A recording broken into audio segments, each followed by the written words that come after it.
हम इंसान ये नोटिस ही नहीं कर पाए कि कब एक छोटी सी निडल धरती में छेद करके उसके क्रस्ट तक पहुंच गई। हमारी धरती अचानक ही पिघलने लगी। कुछ ही सेकंड्स में प्लाज्मा के बादलों ने धरती को चारों ओर से घेर लिया।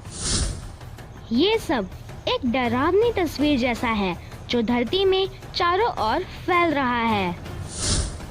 धरती से निकलने वाली रोशनी के आगे सूरज की रोशनी भी फीकी पड़ गई है और ये सब सिर्फ एक निडल यानी कि छोटी सी सुई की वजह से हुआ है।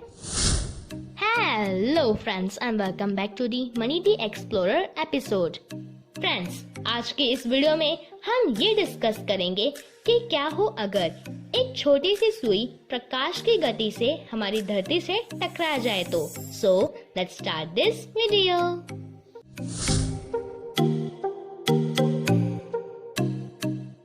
फ्रेंड्स, सबसे पहले तो हमें स्पीड ऑफ लाइट यानी प्रकाश की गति को समझना होगा, क्योंकि इसी की वजह से एक छोटी सी सुई खतरनाक मॉन्स्टर का रूप ले सकती है।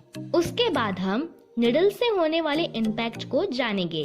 सो फ्रेंड्स, अगर आप फोटॉन्स नहीं हैं, तो आप लाइट की स्पीड में ट्रेवल नहीं कर सकते हैं, यानी कि सिर्फ प्रोटॉन्स ही हैं जो लाइट की स्पीड में ट्रेवल कर सकते हैं। आइंस्टाइन की लॉ ऑफ रिलेटिविटी की थ्योरी ने यूनिवर्स के लिए एक स्पीड लिमिट सेट की है और कोई ऑब्जेक्ट इस लिमिट को नहीं तोड़ सकता है। यानी फोटॉन्स के अलावा कोई ऑब्जेक्ट, कोई पार्टिकल ऐसा नहीं है जो लाइट की स्पीड में ट्रेवल कर सके।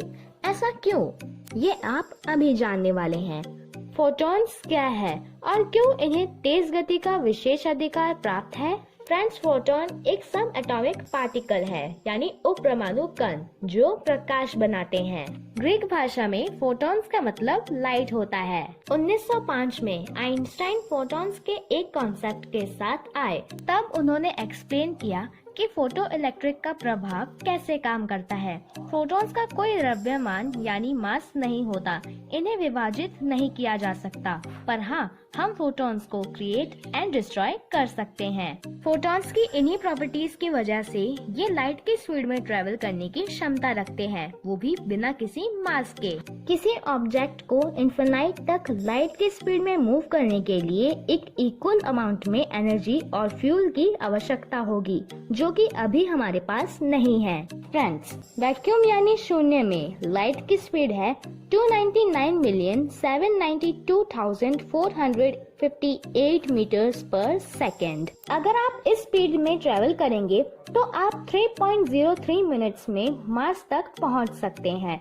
इतना ही नहीं, अगर आप इतनी तेज स्पीड में ब्लैक होल में गिरते हैं तो आप उसमें से बाहर भी आ सकते हैं। जी हाँ दोस्तों, ये भी पॉसिबल हो सकता है।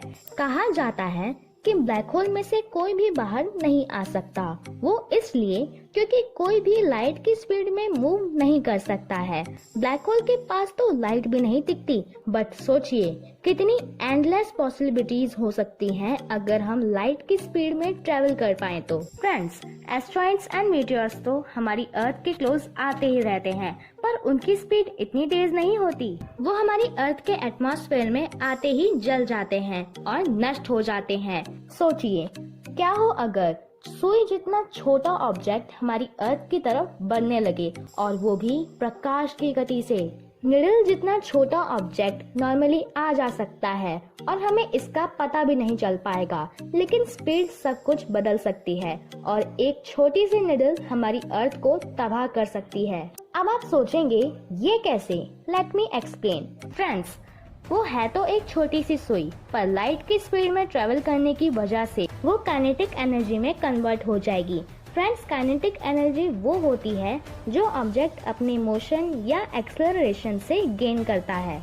जैसे ही निडल हिट करेगी, धरती में एक होल हो जाएगा और धरती पिघलना शुरू कर देगी, और ये सब इतनी जल्दी होगा कि हम इंसान इसे नोटिस ही नहीं कर पाएंगे कि कब निडल धरती में छेद करके उसके क्रस्ट तक पहुंच गई। और फिर वो होल गैप जो सुई के इम्पैक्ट से हुआ था, उसके अंदर से रेडिएशन होने लगेगी।